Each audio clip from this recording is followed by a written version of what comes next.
சுவையும் ஆரோக்கியம் நிறைந்த கமகம சமையல்ல இன்னைக்கு நம்ம பண்ண போறது butter garlic soya.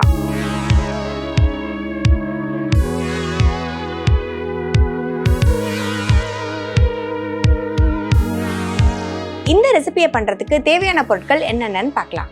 Butter garlic soya செய்ய தேவையான பொருட்கள்: சோயா சங்க்ஸ் 1 கப், பட்டர் தேவையான அளவு, இஞ்சி 1 துண்டு, பூண்டு 5 பல், பச்சை மிளகாய் 2, மிளகாய் தூள் 1 டீஸ்பூன், மிளகுத்தூள் 1/2 teaspoon, mixed herbs 1/2 teaspoon, cornflour 2 teaspoon, tomato sauce தேவையான அளவு, எலுமிச்சை சாறு 1 டீஸ்பூன், உப்பு தேவையான அளவு. பட்டர் கார்லிக் சோயா பண்ணுறதுக்கு தேவையான பொருட்கள் என்னென்னு பார்த்தாச்சு. எப்படி பண்ணுறதுன்னு இப்போ பார்க்கலாம். இப்போ ஃபஸ்ட்டு பார்த்தீங்கன்னா நம்ம ஒரு மிக்சிங் ப்ரிப்ரேஷன் பண்ண போகிறோம். ஃபஸ்ட்டு ஒரு மிக்சிங் பவுல் எடுத்துட்டு அதில் நம்ம ஏற்கனவே வேக வச்சு நல்லா பிழிஞ்சு வச்சுருக்க சோயா இருக்குது. இந்த மாதிரி சோயாஸை நம்ம ஆட் பண்ணிக்கலாம்.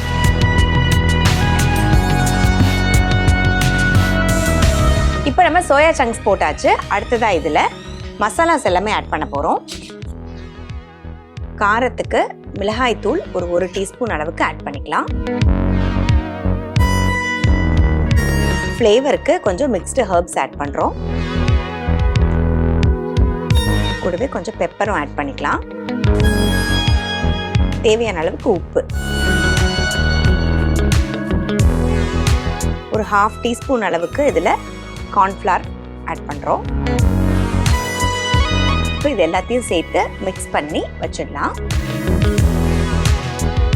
ஸோ இப்போ பார்த்தீங்கன்னா நம்ம மேரினேட் பண்ணியாச்சு. இந்த மேரினேட் பண்ணியிருக்கிறத நீங்கள் டீப் ஃப்ரை பண்ணிட்டும் நீங்கள் பண்ணலாம், இல்லை டீப் ஃப்ரை பண்ணாமலே இப்போ நம்ம பண்ண போகிற ப்ரிப்ரேஷன்லையும் நீங்கள் பண்ணலாம். இப்போ இந்த பேனில் இது பட்டர் கார்லிக் சோயாங்கிறதுனால நம்ம இதுக்கு ஆயில் யூஸ் பண்ண போகிறது கிடையாது. நம்ம பட்டர்லேயே தான் இதை டாஸ் பண்ண போகிறோம்.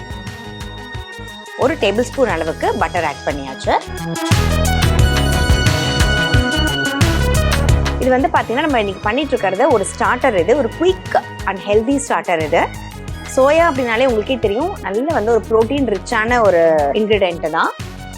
ஸோ இப்போ நமக்கு நல்ல பட்டர் பார்த்தீங்கன்னா நமக்கு மெல்ட் ஆகிடுச்சு. இந்த பட்டரில் நம்மக்கிட்ட இருக்க கார்லிக்கை ஆட் பண்ணிக்கலாம். நல்லா பூண்டை இந்த மாதிரி பொடியாக நம்ம நறுக்கி வச்சுருக்கோம். இது உங்களுக்கு ஃப்ளேவருக்கு ஏற்ற அளவுக்கு நீங்கள் எவ்வளோ வேணால் போட்டுக்கலாம். இது பட்டர் கார்லிக்குங்கிறதுனால பட்டரில் நிறைய கார்லிக் சேர்க்கும் போது நமக்கு ரொம்ப நல்லாயிருக்கும்.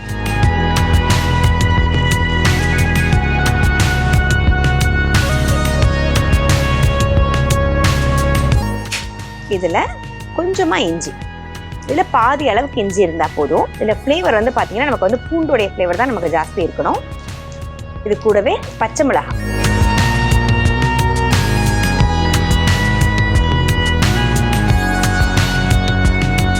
பூண்டு பார்த்தீங்கன்னா இப்போ நல்லா கிறிஸ்பாக நமக்கு இந்த பட்டர்லேயே இந்த மாதிரி ரோஸ்ட் ஆகணும். இப்போ பார்த்தீங்கன்னா நமக்கு நல்லா பொரிஞ்சு வந்துருச்சு.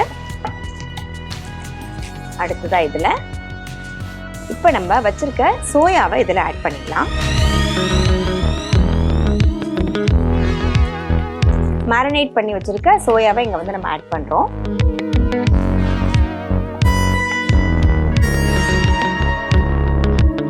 இது ஏற்கனவே நல்லா வெந்த சோயாங்கிறதுனால நமக்கு இது ஈஸியாக குக் ஆகிடும். நான் சொன்ன மாதிரி உங்களுக்கு இது கொஞ்சம் சாஃப்டியாக நமக்கு சூயாக இருக்கும். உங்களுக்கு கிறிஸ்பியாக வேணும்னு நினச்சிங்கன்னா நீங்கள் எண்ணெயில் போட்டு பொரிச்சிட்டும் நீங்கள் பண்ணலாம்.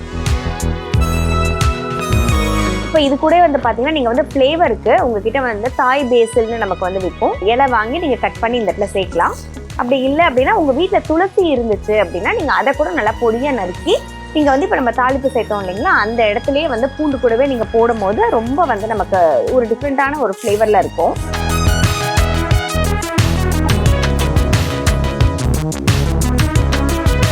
இது இன்னும் உங்களுக்கு இன்னும் ஹெல்த்தியாக ஆக்கணும்னு நீங்கள் நினச்சிங்கன்னா இது கூடவே பாலக்கீரை நீங்கள் பொடியாக கட் பண்ணிவிட்டு இந்த இடத்துல இது நீங்கள் ஃபஸ்ட்டு பாலக்கீரையை வதக்கிட்டு அதுக்கப்புறம் இந்த சோயா ஆட் பண்ணும் போது நமக்கு பாலக்கு பார்த்தீங்கன்னா அயன் ரிச். நமக்கு இது சோயா நமக்கு ப்ரோட்டீன் ரிச்சுங்கிறதுனால ரெண்டுமே சேர்ந்து நமக்கு ஒரு சூப்பரான ஸ்டார்டர், ஹெல்த்தியாக ரொம்ப நல்லா இருக்கும்.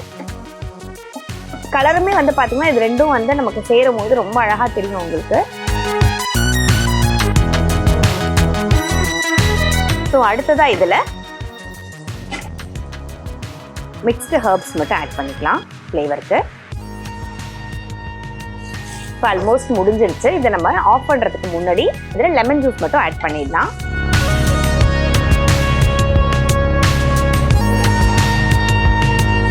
இந்த காரத்தை நல்லா நமக்கு பேலன்ஸ் பண்ணுற மாதிரி இந்த லெமன் ஜூஸ் ஆட் பண்ணிவிட்டு இது கூடவே கொஞ்சம் இந்த ஃபைனலாக நம்ம வச்சுருக்க பட்டரையும் ஆட் பண்ணி நம்ம சர்வ் பண்ணிடலாம்.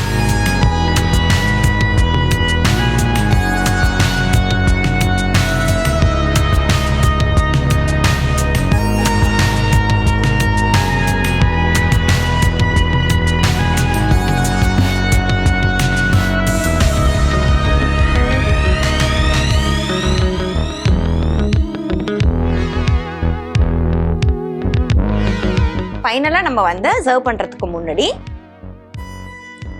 இதில் கொஞ்சம் கொத்தமல்லி தழை மட்டும் நம்ம போட்டு இதை சர்வ் பண்ணிக்கலாம். ஸோ இதை வந்து பார்த்தீங்கன்னா நீங்கள் அப்படியே சர்வ் பண்ணி நல்லா வந்து ஹாட்டாக மட்டும் சர்வ் பண்ணிங்கன்னா போதும். இதுக்கு வந்து தனியாக சைட் டிஷ்லாம் தேவை கிடையாது. இதே நீங்கள் வந்து பெரிய சோயா பண்ணுறீங்க அப்படின்னா இது கூட வந்து நீங்கள் கொஞ்சம் இந்த மாதிரி டொமேட்டோ சாஸோடு சர்வ் பண்ணும்போது தொட்டு சாப்பிட்ற மாதிரி நமக்கு இருக்கும். ஸோ அது கூட வச்சு கூட நீங்கள் வந்து சர்வ் பண்ணீங்க அப்படின்னா ரொம்ப எம்மியாக இருக்கும். ஸோ குயிக்காக பண்ணக்கூடிய ஈஸியாக பண்ணக்கூடிய ஒரு ஹெல்த்தியான ஒரு ஸ்டார்டர் தான் பண்ணியிருக்கோம். நீங்களும் உங்கள் வீட்டில் இந்த சம்மருக்கு கண்டிப்பாக ட்ரை பண்ணிவிட்டு எப்படி இருந்துச்சு சொல்லுங்கள். இதே மாதிரி ஒரு சூப்பரான ரெசிபியோட இன்னொரு செக்மெண்ட்டில் மீட் பண்ணலாம்.